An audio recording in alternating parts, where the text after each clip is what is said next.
Meet Mr. Mai. My wife and I met him 3 years ago on a year-long trip we did around the world. It was 8 months into the trip, and we had been in Laos for 2 weeks. Laos is a beautiful country. It's north of Thailand, south of China, with a population of a little less than 7 million people. And unfortunately, where a third of the population live below the international poverty line, which means they're making less than $1.25 a day. Imagine making 15 cents an hour. We started our trip in the south, in a city named 4,000 Islands, appropriately named by the poor guy that had to count each one. And then we went by bus to the north, to a city named Luang Prabang, a beautiful city, a UNESCO World Heritage City. And it is here that we met Mr. Mai. We were intrigued by Mr. Mai because he was the first Laotian that we met that spoke English well. He was the receptionist at the guest house we stayed at. And when we asked him, "Where did you learn to speak English?" he said, "YouTube videos." YouTube videos. Most of us here watch silly cat videos on YouTube. Not Mr. Mai. We stayed in Laos, in Luang Prabang, for a week, and it was here our opportunity to get to know the life of a local, to understand where he comes from and what his dreams were. We learned that Mr. Mai was from a small farm village in the north, 3 hours north of Luang Prabang.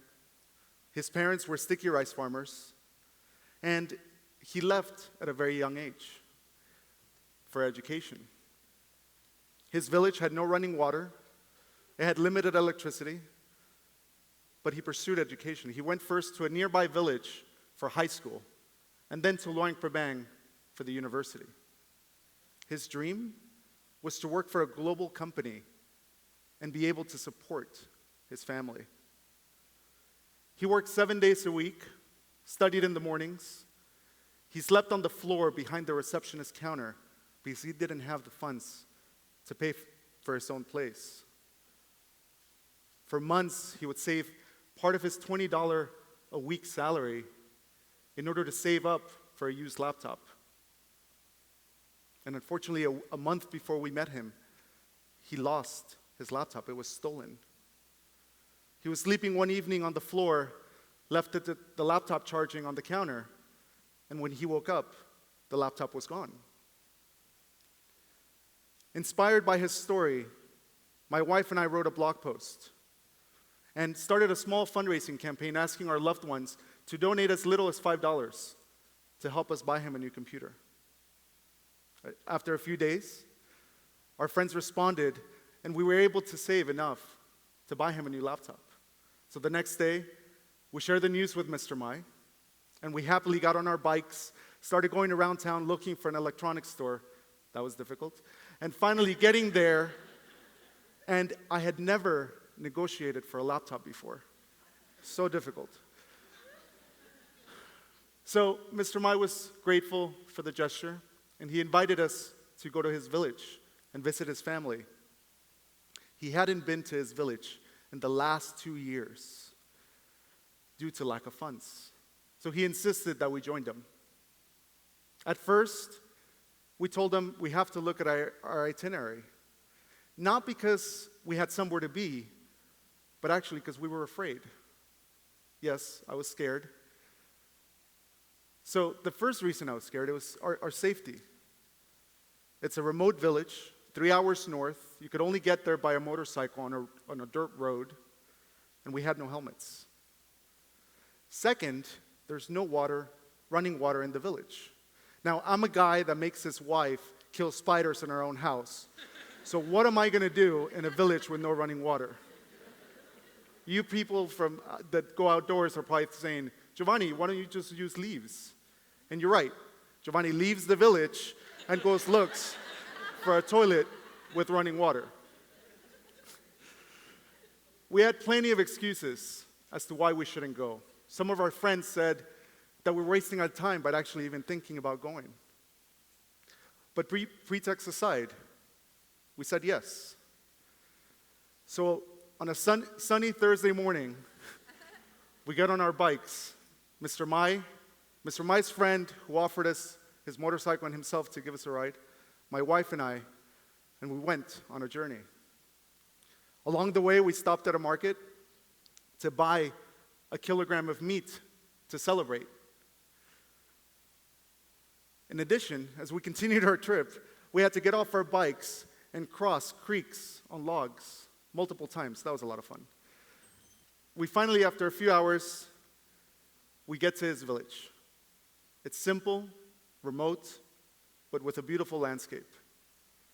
Mr. Mai is very excited to see his family and to introduce his new friends and tell them about the new laptop. We get to meet Mr. Mai's family, his parents, his grandparents, his nieces, his nephews. We get to go around the village and explore. We get to see where Mr. Mai went to elementary school as a young boy. After a few hours of exploring, we get back home, and the meal is ready. The meal was cooked in the simplest of kitchens I had ever seen, but one with a lot of love.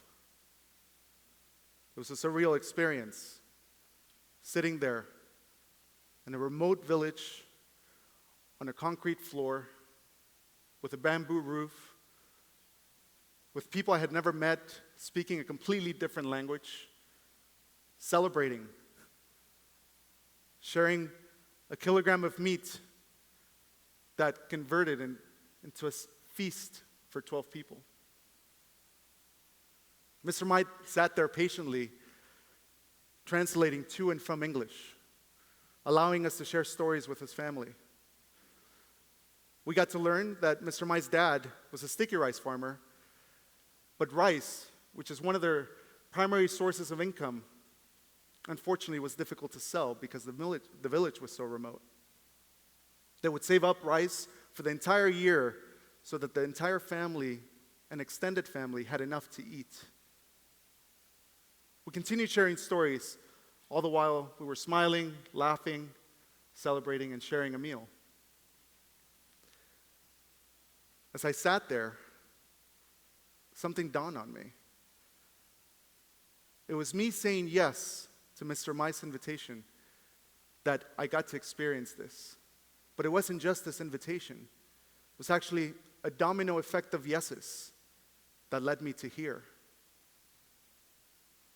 The first yes was saying yes to following our dream, which was to travel the world with my wife.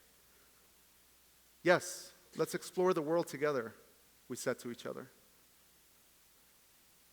All odds were against us. We were $50,000 in student debt. We had 2 stressful, high-commitment careers. But we said yes despite our fears. Second yes was Mr. Mai, saying yes to sharing his story. Yes, I'll trust these 2 strangers I've never met. And then it was a series of yeses.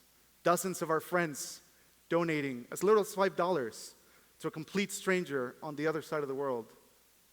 Mr. Mai's friend saying yes to giving us a ride on his motorcycle. It was Mr. Mai's family opening that door to their home, treating us as one of their own and welcoming us into their house. And to think I was going to say no because of a fear of a bathroom, which is completely illogical because thousands of people live in this village and they go to the bathroom every day. Fear is normal, but we can't let it hold us back. I could have said no to this experience. I could have said no to Mr. Mai, and this experience wouldn't have happened. But most of us say no to meeting new people. We say no to a new job. We say no to higher education. And sadly, we say no to following our dreams, all because of fear. Don't let fear dominate your path. Instead, say yes to that voice that you have in your heart, that of curiosity, and allow it to create meaningful and memorable experiences. You'd be happy to know that Mr. Mai said yes to his own dream. He recently accepted a job offer at a global company, and he's supporting his younger brother through university. I want to leave you with a quote. There are an infinite number of reasons to say no. Try to think of one good reason to say yes. What are you going to say yes to? Thank you.